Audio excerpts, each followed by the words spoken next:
Here we go.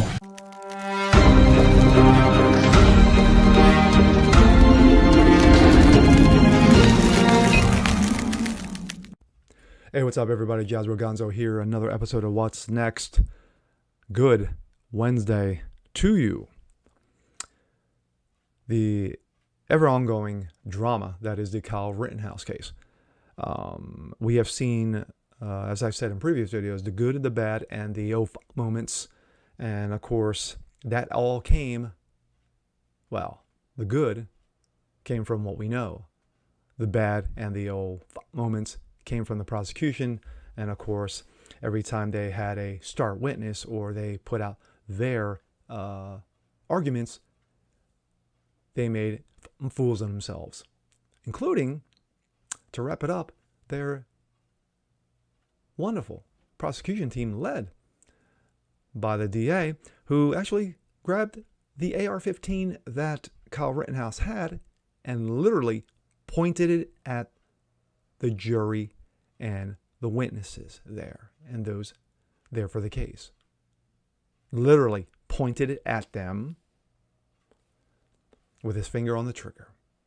No one does that in a courtroom. It's one thing to have it here to say, hey, this is what he did. You show it this way. But to actually physically point it at the jury and those in the courtroom is stupid, is assholery. But then again, this has been the prosecution's case from day one.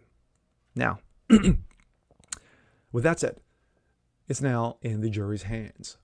We all know what the verdict should be. Self-defense, acquittal. Now, what the verdict could be, because of politics, and you have 500 National Guardsmen outside of the courtroom in case they burn the place down because of these peaceful protesters, you know, these lovely Black Lives Matter people. This is what's in the jury's head at the moment. And it didn't help that you had one person who twittered out, yeah, we got something for them in case it doesn't go our way. That is a brief synopsis of what's going on so far. Now, I'm just going to bounce around and see what's going on now. Let's take a look. This comes out of Outkick. We'll start first. YouTube suspends independent streams of Rittenhouse trial during closing arguments, and this was on Monday. As a jury of the trial, Kyle Rittenhouse is hearing closing arguments. YouTube briefly suspended independent streams of Rittenhouse trial during closing arguments. PJ Meter reports that right after Assistant District Attorney Thomas Binger, that dude who pointed the gun at the courtroom, began his closing statements in the trial, YouTube cut off channels that were beating legacy media to the punch. Nick Ricotta of Ricotta Law tweeted, YouTube stated that pushing down independent creators, quote, in favor of bogus copyright from media partners is breach of contract. Now remember, PBS is paid for by you and me. Tweeted, this is a public hearing and there is no copyright issue. You are suppressing. Fact. YouTube seems to have addressed the issue, but not before dropping the law stream, which approximately had 40,000 viewers watching at the time. At the time of publication, Ricotta's law live stream had over 83,600 watching before YouTube, yeah, you know what, said, you, go get you elsewhere. I'm just saying. Now we jump from that to this. Of course, this was one of the most recent issues. Judge dismisses weapon charge against Kyle Rittenhouse, also coming out of Breitbart. Judge Bruce Schroeder ruled in favor of the defense request to have firearms charges against Kyle Rittenhouse dismissed in the court on Monday morning. On Friday, Breitbart reported Judge Schroeder appeared skeptical of the weapons charge, saying that the Wisconsin statute was unclear about exceptions for those over the age of 16, but under 18 did not meet specifics. We're not disputing. After that, the judge dismissed the charge, as rightly so. Now, we jump from that to this.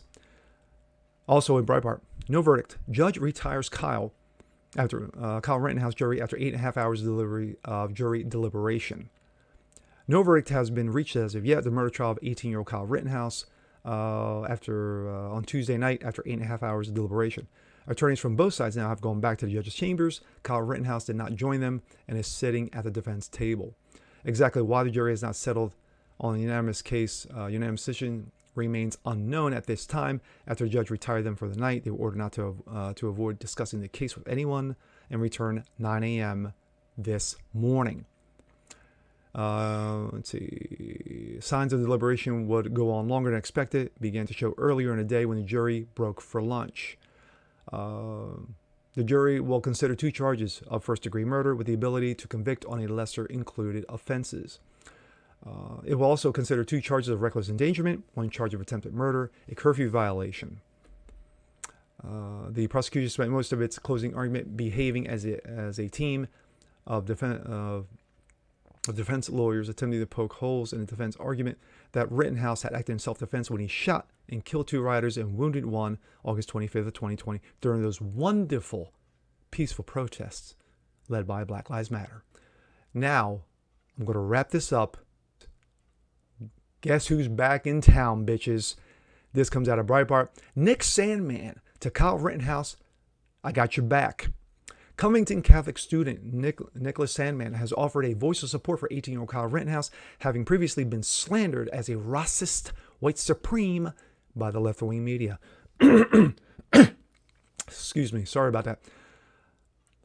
In an op-ed for the Daily Mail, Sandmann recalled the horror of being a teenager, being slapped with some of the worst labels imaginable by the likes of established media, offering a kind of kinship with Kyle Rittenhouse. The attacks of Kyle came at the national news media just as they came for me. They quickly, without hesitation, because Kyle was an easy target, they could paint in the way they wanted to. This is the problem with the liberal media outlets in the United States. They want to get the story first, get the most views, make the most money, advance the agenda from liberal patrons. These outlets cover themselves whenever they are wrong with small footnotes at the end of long articles, clarifying the new information had come out and that they have updated their coverage. News shouldn't be a scoreboard that constantly changes.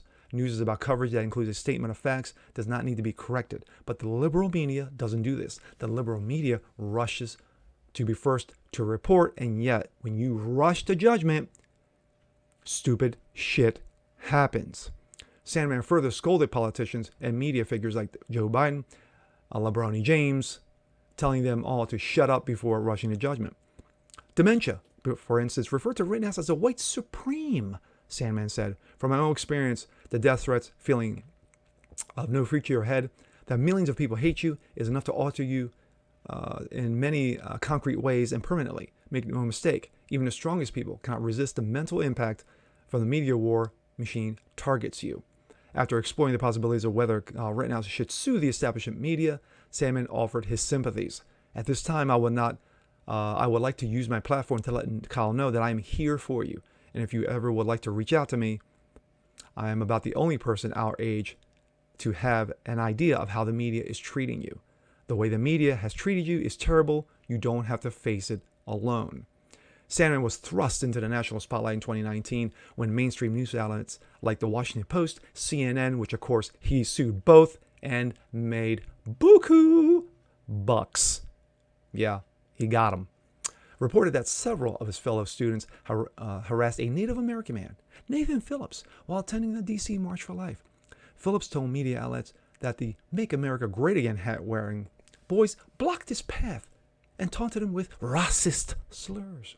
The story appeared somewhat credible at first when the viral video showed them surrounding Phillips, cheering as he banged a drum into Sandmann's smirking face. However, the narrative took a dramatic turn when other videos surfaced showing that it was Phillips who approached the boys. Video also revealed that the boys were the ones being taunted with racist slurs at the time by an extremist racist group known as the Black Hebrew Israelites. Yeah, you want to check out that wonderful bean footage of them, cheering on those kids. Without fully... my thoughts. Oof. Now, this video went on a little bit longer than I wanted to, only because I want to get everything out there, what happened and what's currently going on. But to wrap this up with Nick the Sandman saying, I've got your back, Kyle. That's a great reach out to him. It is. You want to talk about a guy who literally went through the liberal media wood chipper to take from Morrissey. is Sandman. Talk about getting a kid getting thrown under the bus, and his friends getting thrown under the bus because of bullshit, utter bullshit. And people who had common sense and rational thought at the time said this was all bullshit. But no, the media ran with it, and they paid the price for it. Now, of course, Nick Sandman, his life has gone on, and he is stronger for it from what I was reading. But at the end of the day, Kyle has support. He's got the support of millions of people, not just on the interwebs, but of course family, friends, and what have you. This is an acquittal. Simply, plainly, to the point. It is an acquittal. He needs to be let free. And when you have political bullshit being introduced, these so-called political ramifications of what could happen if, the correct verdict doesn't come out because it doesn't fit the narrative, then stuff could happen. That's a problem. And I hope the jury is smart enough to know that justice is justice from bullshit is bullshit. And with that being said, I'm Jasper Gonzo. This is What's Next. Want to see more just like this? Please leave a comment below. Like it, share, subscribe to it. And we'll see you guys next time. Peace.